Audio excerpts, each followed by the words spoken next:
Coach के बीज को किस तरह से इस्तेमाल करना चाहिए, कोच के बीज में क्या पाया जाता है, कोच का बीज शरीर के लिए कितना उपयोगी है, कोच के बीज के नुकसान क्या हैं, क्या कारण देखने को मिलते हैं जब कोच के बीज के साइड इफ़ेक्ट हमें महसूस होते हैं, किन किन मर्ज़ों में कोच का बीज सबसे ज़्यादा उपयोगी है, हमारे शरीर के किस हिस्से के लिए कोच के बीज का सबसे ज़्यादा उपयोग किया जाता है और किस हिस्से में सबसे ज़्यादा इफ़ेक्ट कोच का बीज शरीर में पहुंचाता है।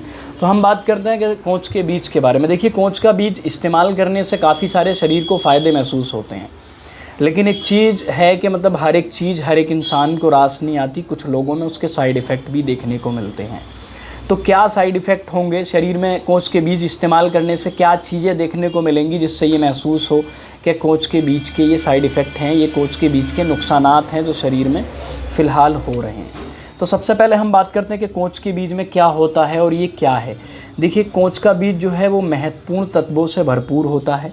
जो शरीर के लिए तत्व महत्वपूर्ण होते हैं उन तत्वों से वो भरपूर होता है और शरीर में काफ़ी उपयोगिता तक उसके तत्वों का ज़रूरत रहती है, उसके तत्वों की शरीर को ज़रूरत रहती है जो शरीर को बलवान बनाती हैं। तो कोच के बीज में सबसे पहले हम बात करें कि इसमें एल्डोप पाया जाता है। एल्डोप जो है वो डोपामाइन को बढ़ाता है। एल्डोप में डोपामाइन होता है और डोपामाइन में परिवर्तित एल्डोप हो जाता है। जब हम कोच के बीज का इस्तेमाल करेंगे उससे हमें एल्डोप मिलेगा और एल्डोप जो है वो डोपामाइन में परिवर्तित हो जाएगा और डोपामाइन हमारे शरीर के मस्तिष्क के लिए बहुत ही उपयोगी है। जैसे कपाहट जैसे मरीजों के लिए, जिन्हें कंपन रहता है या फिर जिन्हें मानसिक संतुलन की परेशानियां रहती हैं और क्या कहते हैं दिमागी परेशानियों के कारण जो मर्ज उत्पन्न होते हैं या डोपामाइन की कमी से जो शरीर में यानी कि दिमाग में या शरीर में जो भी मर्ज उत्पन्न होते हैं, जो भी बीमारियां उत्पन्न होती हैं, उनमें काफ़ी अहम रोल कोच का बीज निभाता है उनको ठीक करने में, क्योंकि इसमें एल्डोप होता है और एल्डोप जो है वो डोपामाइन में परिवर्तित हो जाता है और डोपामाइन शरीर के कई हिस्सों पर अच्छा प्रभाव डालता है। मस्तिष्क के लिए ये बहुत ही उपयोगी है। उसके बाद हम बात करें कि और क्या इसके फ़ायदे हैं, तो दूसरी चीज़ ये आती है क्या जो है कोच के बीज का इस्तेमाल करने से आपकी यौन इच्छा जो है वो बढ़ने लगती है, आपकी सेक्सुअल पावर जो है वो बढ़ने लगती है, आपके शरीर की जो ताकत है वो बढ़ने लगती है, आपके शरीर में जो है तनाव कम होने लगता है, आपकी जो स्पर्म की मोटिलिटी है वो बेहतर होने लगती है, इस पर शुक्राणु की जो गुणवत्ता है उसमें बेहतरपन महसूस होने लगता है। गुणवत्ता में प्रभाव काफ़ी अहम रोल से जो है क्या कहते हैं कोच का बीज डालता है। इसका इस्तेमाल करने से शारीरिक तनाव जो है वो कम होने लगता है।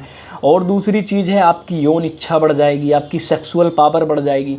आपके शरीर में कमज़ोरी महसूस होती है तो इसमें शारीरिक तत्व भी होते हैं जो शरीर के लिए बहुत उपयोगी तत्व होते हैं, वो भी इसमें महत्वपूर्ण होते हैं कोच के बीज में, जो शरीर पर अच्छा प्रभाव डालते हैं। उसके बाद हम बात करें क्या जो है इसमें क्या क्या होता है, तो देखिए ये एंटीऑक्सीडेंट होता है, ये जो है न्यूरोप्रोटेक्टिव होता है, जो शरीर के लिए और दिमाग के लिए काफ़ी अहम रोल इसका निभाया जाता है। तो कोच के बीज का इस्तेमाल करने से आपकी यौन इच्छा बढ़ेगी, आपकी जो है मोटिलिटी अच्छी होगी, आपके शुक्राणु की गुणवत्ता बढ़ेगी, आपके दिमाग की जो संतुलित चीज़ें हैं दिमाग में, जैसे मेमोरी को ठीक करना या आपका जो है शरीर में डोपामाइन की वृद्धि करना, डोपामाइन को संतुलित रखना, ये कोच के बीज के फ़ायदे हैं। आपकी जो है शारीरिक शक्ति को बढ़ावा देना, शरीर में सबसे अहम चीज़ है इसकी एक चीज़ ये भी है, ये शारीरिक बॉडी के स्टेमिना को बढ़ाने में बहुत रोल करता है। जी हाँ, अगर आप वर्कआउट करते हैं, आप कोई भी काम करते हैं, आपको लगता है कि आपको थकान महसूस होती है, आप कोई काम ढंग से नहीं कर पाते, पूरे दिन आपको थकान सी महसूस होती है, आपकी स्टेमिना पावर जो है वो लो हो चुकी है, तो स्टेमिना पावर को बढ़ाने के लिए कोच के बीज का भी इस्तेमाल किया जाता है और ये 5 से 7 दिन में आपके शरीर की स्टेमिना पावर को बढ़ाने का काम करता है। 5 से 7 दिन में आप इसका इस्तेमाल करेंगे तो 5 से 7 दिन में ये अपनी ताकत आपके शरीर में महसूस करा देगा कि आप इसका इस्तेमाल कर रहे हैं। ये आपके शरीर के स्टेमिना पावर को बढ़ाने का काम सिर्फ 5 से 7 दिन में कर सकता है। दूसरी चीज़, आपके यौन इच्छा को बढ़ाना, आपकी सेक्सुअल पावर को काफ़ी चार चांद लगा देगा।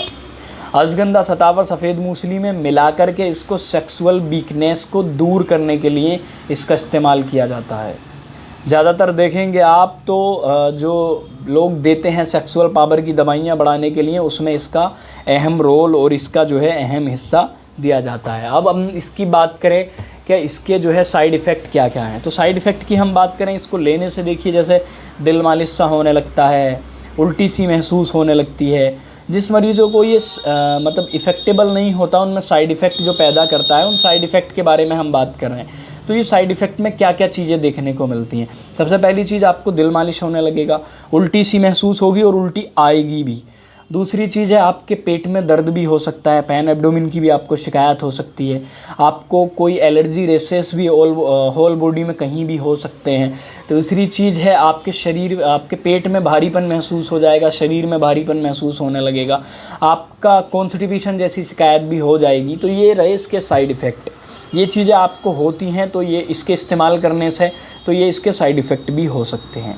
उसके बाद हम बात करें क्या कितनी मात्रा में इसका सेवन करना चाहिए, तो देखिए छोटी वाली चम्मच जो होती है, एक चम्मच सुबह दूध के साथ और 1 चम्मच शाम दूध के साथ, इसका आप इस्तेमाल कर सकते हैं। 1 महीने तक आप इसका इस्तेमाल करिए। आपको जो चीज़ें मैंने बताई, जैसे यौन इच्छा में वृद्धि करेगा, आपकी जो शुक्राणु की गुणवत्ता है उसको महफूज रखेगा आपके, इसलिए जब मोटिलिटी ठीक होगी